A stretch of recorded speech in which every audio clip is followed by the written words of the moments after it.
Hello, welcome to another edition. Welcome to another edition of the Pace Report. I'm Brian Pace, reporting live here at the famous Blue Note Jazz Club here in New York City. The band Butcher Brown has done some very important things to Black American music over the last decade. They've taken hip-hop, they've taken jazz, they've taken rock, they've taken funk, and what they've done is they've taken the hybrid of Black American music and they've reintroduced and revisioned their own voice to music fans as young as 16 and 15 on up to fans that are 80 years old. Now, music is the most universal language in the world, and when you come see their shows, not only do you get lifted, but their music takes you to another place. In fact, these guys met while they were in college in Virginia. Now, these guys have done some very important things outside of Butcher Brown. These guys have collaborated and worked with musicians as diverse as Rhapsody to the great Kurt Elling. Tonight here on the Pace Report, you're going to hear music from their current album, King Butch, which is now available on Concord Records. And this interview is going to be special because you guys are going to find out who these gentlemen are, why Richmond, Virginia is still their base and what's kept them rooted throughout their tenure, as well as we're going to talk about some of the most important musical roots by way of who they were influenced by. And also, we're going to sit down and break bread on how this band continues to not only motivate themselves, but also continue the rich tradition of Black American music. So sit back, relax, and enjoy highlights of Butcher Brown and their residency here at the Blue Note, here on the Pace Report, here in New York City.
congratulations on this fantastic record. I know COVID kind of threw everybody for a loop. Yeah. In fact, this record was supposed to go out before all of this happened, but the beautiful thing about this is that you guys reinvented yourself during this. You guys did a thing called Mothership Mondays. Yes. Tell my viewers what this is about. You want to tell them, Morgan? Let us see. Well, we knew we wouldn't be playing any shows. So really this was a thing to keep us active. Like it was just kind of like we need to do something. But the idea of Mothership Monday is just taken from all of our influences, individual, and redoing these like classic songs or whatever, whether it's songs that have been sampled a lot or songs that we just actually care a lot about as a band. So that's what happened on Mothership Monday.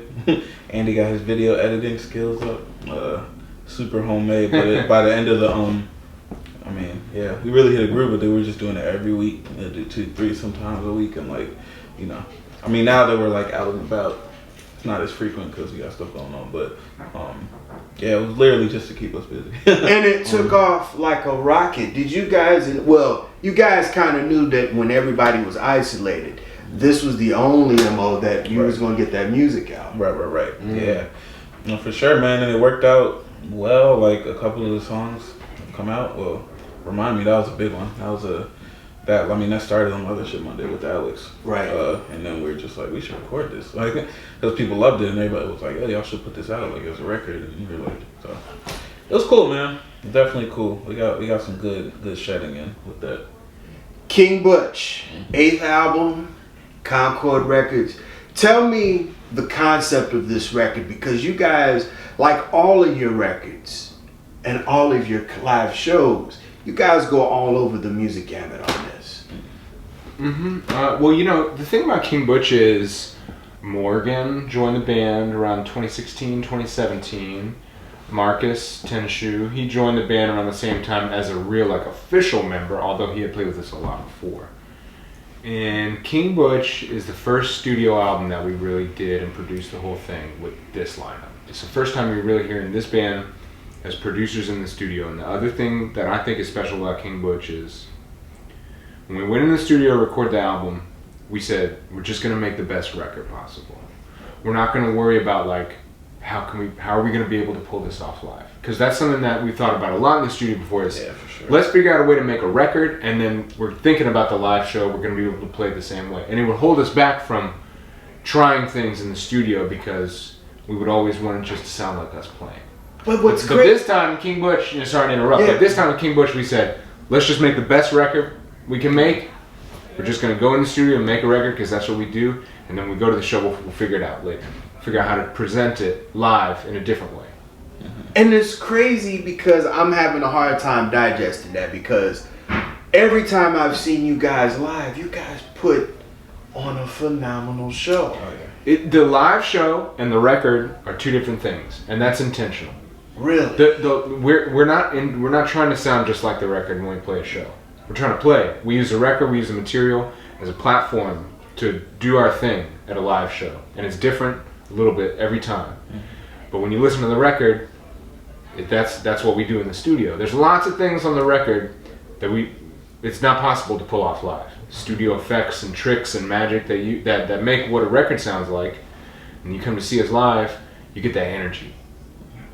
You get that live, spontaneous thing that it only happens when you know, like, I can do whatever I want right now because it's just right now, and then it's over. And if you're here, you get to see it, and it's going to be gone after we're done. And that's a different energy than, like, we're laying down this record that's going to be played over and over again by our fans. It's a different type of energy. They're both amazing. One's for the studio, one's for live. And this is the first time I feel like Butcher Brown has ever really embraced it being two different things. Yeah.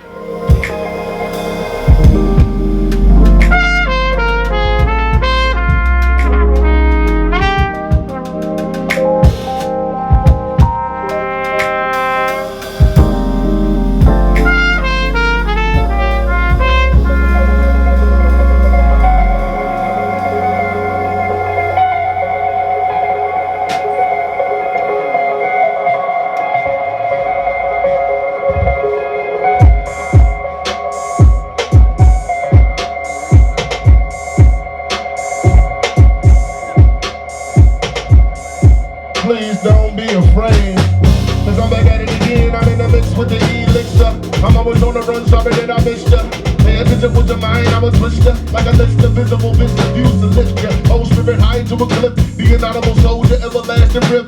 Pass me the gas, so lean, don't trip. Triple train, that is my page in the book of life. Have you ever asked why we die? Oh yes sir, I will take 2 flights. Only live fast, gotta roll them dice. Gas review, never look inside. Pass it to see, homie, will you ride? I take a lie with a sugar coat deep fried. She told me she love me, never leave my side. Grab it up a bag, I'm a bill we ride. Double couple dollar for the jet plane ride. Whole squad tear it all down one time. Tennishu be not hard and such. Smash on the gas when the dogs get clutch. Hating turn it off, they be doing too much. Hustle for breakfast, grind at lunch. Grind at lunch, always on. I get my wave on to the break of dawn. Get this game on to the take back down. I gotta make this high shit till my lights on, yeah. See the hilltop standing in the valley, cut short like I'm walking through the alley. Gotta go till they shoot triple tray, one man game that I gotta play every day. I ain't got no time, get the fuck up out the way. I don't really know what else I really gotta say. Staying on the vision, never ever gonna sway, never gonna slow down. Unique, get the game by the pound. Now how they get around, this shit is the new sounds and they shoot triple tray. You know how I get down, got the bar all day, so celebrate it down like you know how to. Say what you want, but you know it's true. You know I will get it up with or without you. Gotta make it do what it do now. Alright, I think I'm through now. This is Butch and Brown and Tennishu now. In a triple tray.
Talking to your cohorts, and we talked about a great guy who's a big elder statesman who's from your neck of the woods, the great Lonnie Liston Smith. And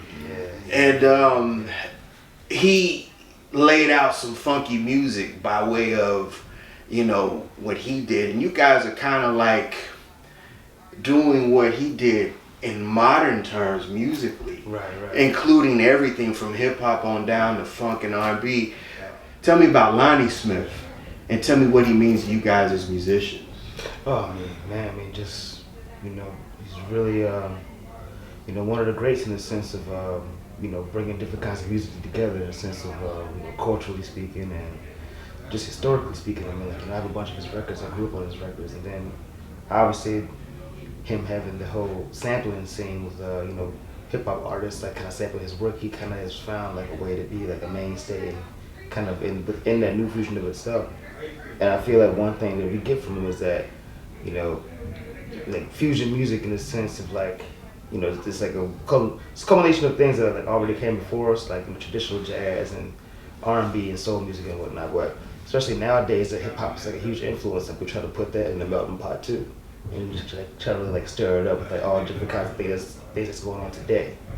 And I mean, just getting the chance to really like sit with Lonnie and like play with him at the house, it was special. It was real special. You know, Richmond, Virginia, you know, him and Deangelo, and you guys are bringing this hybrid of Black American music. It's unadulterated Black, man. I mean, it's and the thing that I've noticed, and I've seen you guys over the years, you guys have a myriad of fans who are 70 years old on down to 19 and 16 years old. Mm-hmm. What is it that you guys are doing right that's touching the nerve with these music fans? I think the thing that's really striking home and striking the core with everybody is how deeply we listen. So like, I feel like a lot of people don't really feel like people are listening to what they have to say right now. Like it's either you being told or you gotta have enough bravado to say, no, I'm telling you. But if the people that's in the middle, they don't really feel like they're being heard, so it's nice to see a band of people that's listening to each other, that's listening to the audience, listening to the music, listening to the vibe. Just like 2 ears, 1 mouth type vibe, and that's kind of how we approach the music. That's how we are able to get all of these instruments and all of these styles and all these forms to talk to each other, because we listen to each one of them and we know, we heard what they said and we took it back and brought it together and put it together. And so, they all can play nice together. I respect what you do because you bring in a conscious tip to the MC skills, but also you got that whole sax and trumpet thing going too. I mean, I'm looking at you and I'm like, okay, this is Chuck D, and then the next minute I'm getting Cool in the Game. But this is a myriad, right? And these are myriads of the music that you guys love. Even with you, I'm looking at you on the keys. And I'm thinking, man, we got a little Herbie over here. We got a lot going on over here. 5 guys working together. How do you get that cluster of ideas where it's analyzed and everybody puts it in a conformed manner? I mean, I feel like, it's kind of speaking on my behalf, like I feel like just the fact that we've been playing together for so long, everyone just understands the roles of their instrument and like the roles of their voice, to the point where like when we're carving out new ideas, like everyone finds their own space within that. It's kind of like assuming the role that you're, whether it's like rhythmically, harmonically, melodically, it's kind of just everyone kind of knowing which part to play and like knowing where they can fit, knowing what's too much or what's too, like just having that kinship with everybody. It's just kind of one of those things where we always kind of just assert our own roles and kind of just hopping into it. And then from there we kind of fine tune it and I would say get it across the band to where it's all becoming, we're like all on one accord in a sense. You know what I love about you guys too, is that when I listen, especially to this album now, I hear a little bit of everything, and it's good because sometimes I'm a hip hop head. That's the music of our generation. I mean, there's only so much Nas I can listen to. There's only so much. 20, 30 years. There's only so much Nas or Outkast or the Baby that I can listen to. And what I like what you do is you flip it up. There's things that you're saying verbally as an MC, but there's also a lot of stuff that you're saying as a musician. And is that another motivating force to keep you going also? Yeah, I mean, I never, when growing up, I would listen to a lot of music, and I never knew the title of it, never knew what it was classified as, none of that. So, I knew all these Earth, Wind & Fire songs, but I couldn't tell you what the titles were. As soon as they come on, I know what I'm singing the words, singing the background, the drum part, don't know the title, don't know who played on the record, none of that. So, the music never had barriers to me. So, in my mind, rapping is the same thing as playing trumpet, as playing saxophone. It's all just you're using that medium to communicate your ideas. You can use words and syllables. You can use notes and syllables on the horns. You can use strokes and stickings on the drums. You can use keys on the piano. But it's just taking your ideas from in here to out there. That's what it is. And so seeing all of those similarities, I was just like, well, why don't you just do all 3? There's no reason not to. Freddie Hubbard is the same as Guru, is the same as John Coltrane, is the same as... it's just a different vehicle, different make. Different vehicle, it's another car. Yeah. They in a Honda, you in a Subaru. Y'all both going down the street. Right.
I told all the other band members that I followed you for a while, and there's a saying, everything old is new again.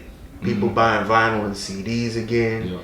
And Butcher Brown is bringing back something that should never have left the trajectory of the black experience, or the music experience, which is real music. Yeah. How do you feel about this point of your career as the band member and the drummer and as a producer and writer? How do you feel about all of this? I mean, it's a great feeling. You know, I try not to think about it too much, and just, you know, I'm making music that I heard in the house.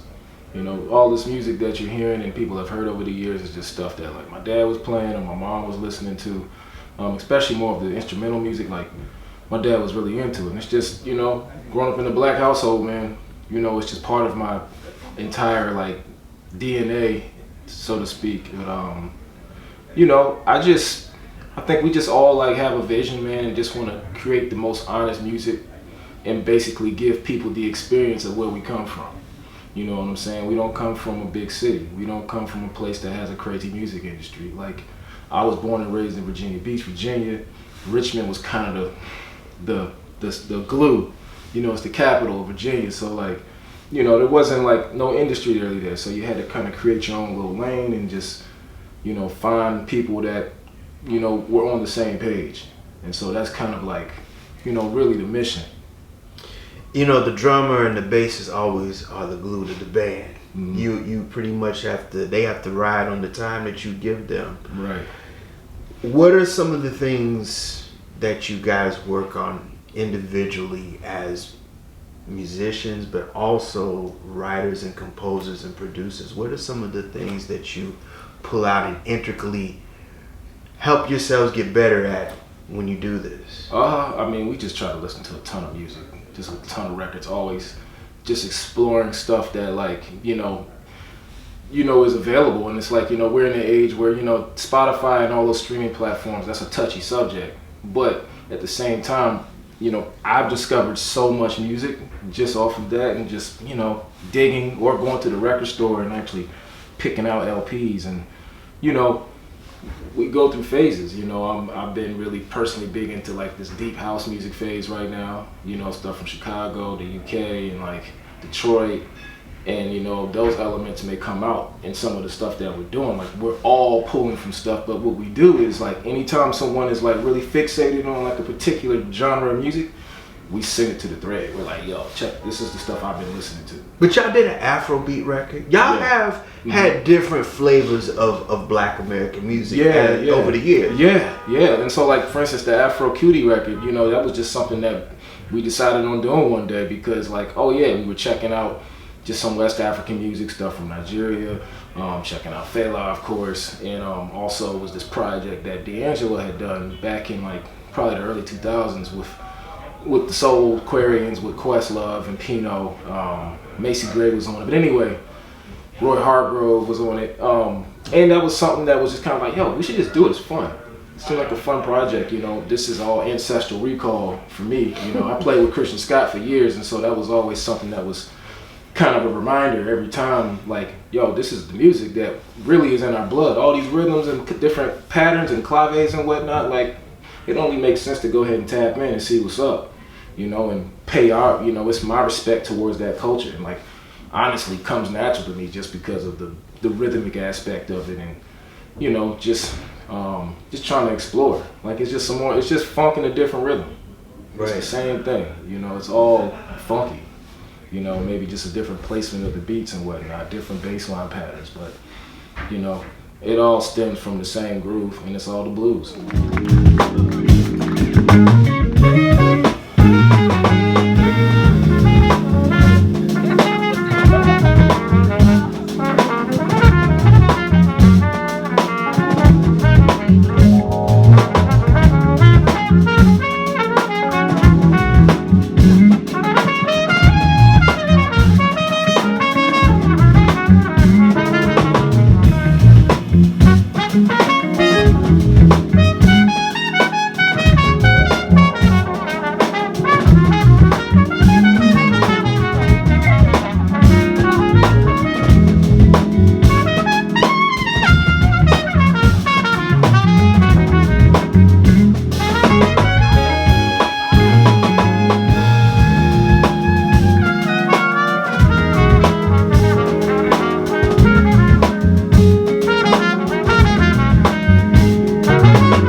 COVID was about to break out now. So I'm assuming now you guys are going full throttle on the touring of this. Did you ever in a million years think that the music fans would respond so hard to this current record? Well, I mean, I feel like it's obviously like anything we just gonna be a continuation of like the last point we left off. So I feel like it's never kind of lost its step. Obviously, it took a while, to kind of get logistical things handled. But I mean, obviously, we just kind of just wanted to take it somewhere where we can be like, okay, well, this is our step in time. This is this chapter. So we just kind of just wanted to put an honest representation of that. And also between like Mothership Monday and the videos and doing like collabs here and there, we always we just wanted to like keep our visibility up, and make sure like we're giving the people what we want to give them. And this is 14 years in the making. This is, there have been reincarnations of musicians that you guys put together as Butcher Brown, but this is the core crux of this band. How do you keep this together? Do you guys like say, okay, we done this tour, I'm gonna take about 5 weeks and get away from y'all? How do y'all, because this is family, this is more than family than anything, but how do y'all keep this together? Because this is a feat right here. I think that like in an organization like this, the thing that makes it tough, it's like a basketball team. If you was on the '96 Bulls, when you walking out of practice, you're not thinking like, oh yeah, that was a good practice, I'm about to go, go lay down, hang out. But you're thinking like, man, I gotta go work on my dribble so I don't get cut from the team. Right. So everybody's going home and working on their own flavor. And when we come back to Butcher Brown, it's kind of like, it's not even expected. We're all homies at the end of the day, so we're never gonna put that type of pressure on each other, but it's just the general artistic nature is to just sharpen your sword next time. And I think that's what keeps it together, is because we all feel like in Butcher Brown, we can, this is where you can use everything. You know what I mean? Like on some of the other performances, it's like you kind of have to fit into this mode. You have to be over here right now. You have to fill this role right now. But with Butcher Brown, it's like, oh no. The only thing you're responsible for being is you. And you have to be it like 100%, because that's what everybody's coming to see, is your portion of Butcher Brown. What are you contributing? So that's the thing that brings us back, and that's what brings the level up every time. Everybody's actually at home doing the homework. And also Richmond, Virginia, also that's your home, that's base. So that pretty much keeps you rooted and focused, also, right? Yeah, a lot of songwriting community there. So to me, that's like the core of the whole music industry. And so just being exposed to that whole situation like that, I feel like that keeps me just as sharp as anything else, is being around those other musicians. Has Deangelo reached out to you guys? Has he said anything? Because I know that black music is black music and funk is funk, and you guys are doing it, and he kind of set the precursor of what you guys are carrying on the backs of what he did. Has he said anything? Has he reached out to y'all? Not that I know of, but anytime you want to make some music, it ain't nothing but a word. Word. Really? He's one of the greatest of all time. Right. For a man to only record 3 records in his career, and your first 2 records are classics, that says a lot about. And you guys in a short time, 8 recordings, that's a big feat also. Yeah. I mean, it's like I was saying, it's like making sure we can like lay out our story and tell it properly with each record that we put out. So we're always writing like collectively, individually, like we're always just kind of like going to the next thing and just trying to like keep pushing it forward.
do you feel with the band doing all this rich black music?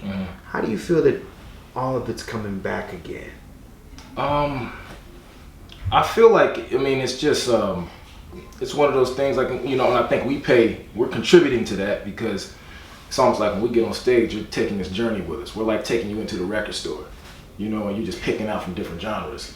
And it's like you're hearing like, oh, the instrumental music we played was probably sampled by Primo, or sampled by Dilla, of course, or Dr. Dre, any of the Timbaland, like, you know, it can just go on, and it's just like, you know, to me, it's like you're also educating them, and it's like, yo, young people want to hear this music. People are yearning for this, you know, and they may have no idea that it exists until they hear it. And so it's like, in a sense, it's just groovy, it's relatable. I think sonically speaking, it's pleasing to the ears.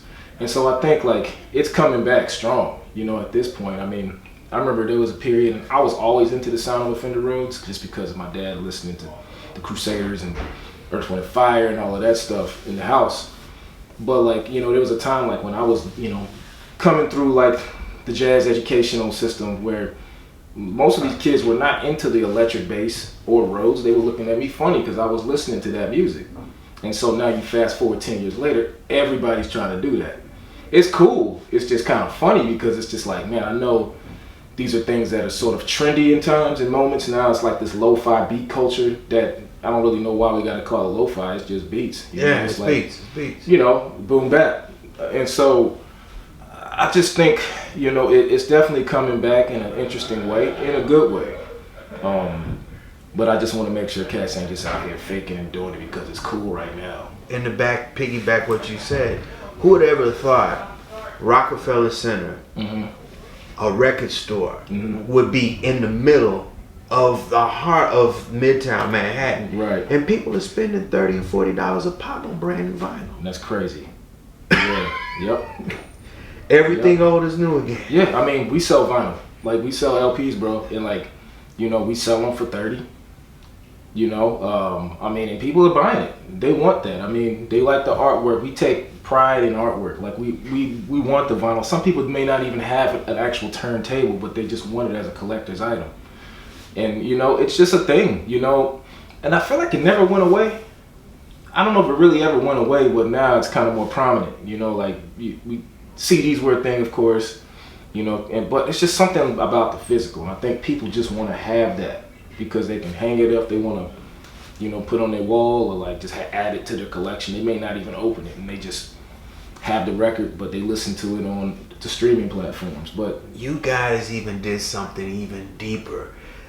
The gentleman that did the artwork from Weather Report's Heavy Weather record, he's the guy that designed and did the artwork for your King Butch. Yeah, man, that was crazy. And you know, that was just an idea that we had, like when we were talking to the art department at Concord. We just sent some examples of stuff that we were into, and so like, you know, hey, something kind of like a Lou Beach vibe. All right. And yeah, I remember we went to LA. We were at the office and they were saying like, oh, I'm not sure if Lou will make it, or it was like we didn't know if we would be able to get Lou. And all of a sudden, like 10 minutes later, it seemed like they were playing a prank on us. Lou shows up, and so we were hanging out with Lou Beach, chilling, and he's a homie. Like, he's just a cool dude. Like, he'll hit us up on Instagram, text us. I mean, he actually did DJ Harrison's record. Really? Tales from the Old Dominion that just came out a couple months ago. So like, he's in our network now at this point, man. He loves the music. But you know, this was something that we were talking about back when we did our first record, all-purpose music. You know, it was kind of a collage style that we were going for. Right. And so, you know, he's been an inspiration on the visual side of this whole like business. So, yeah, it was a trip, and like it was a trip to just have him like actually be part of it and tell stories of like, you know, working with Joe Zawinul, Jocko, and you know, Wayne Shorter, just in that crew, and you're just like, man, you were really there, and here you are sitting with us like 50 years later. That'll do it again for another edition of the Pace Report. I'm Brian Pace, reporting live here at the famous Blue Note Jazz Club here in New York City. Make sure you support Butcher Brown's current CD, King Butch, which is now available on Concord Records and also on vinyl and CD. You can order it online as well as follow them on their website and social media by way of Instagram and Twitter and Facebook. I'd like to personally thank the staff and management here at the Blue Note for their warm hospitality. As always, people, I can't stress this more than enough. Please like, share, and subscribe to my videos here on YouTube and Vimeo, and leave comments, as well as follow me on Instagram, as well as Facebook and Twitter, and visit my website, thepacereport.com, for my weekly column, as well as my past segments. Till next time, remember, if it's in the groove, it'll make you move. Till next time, peace.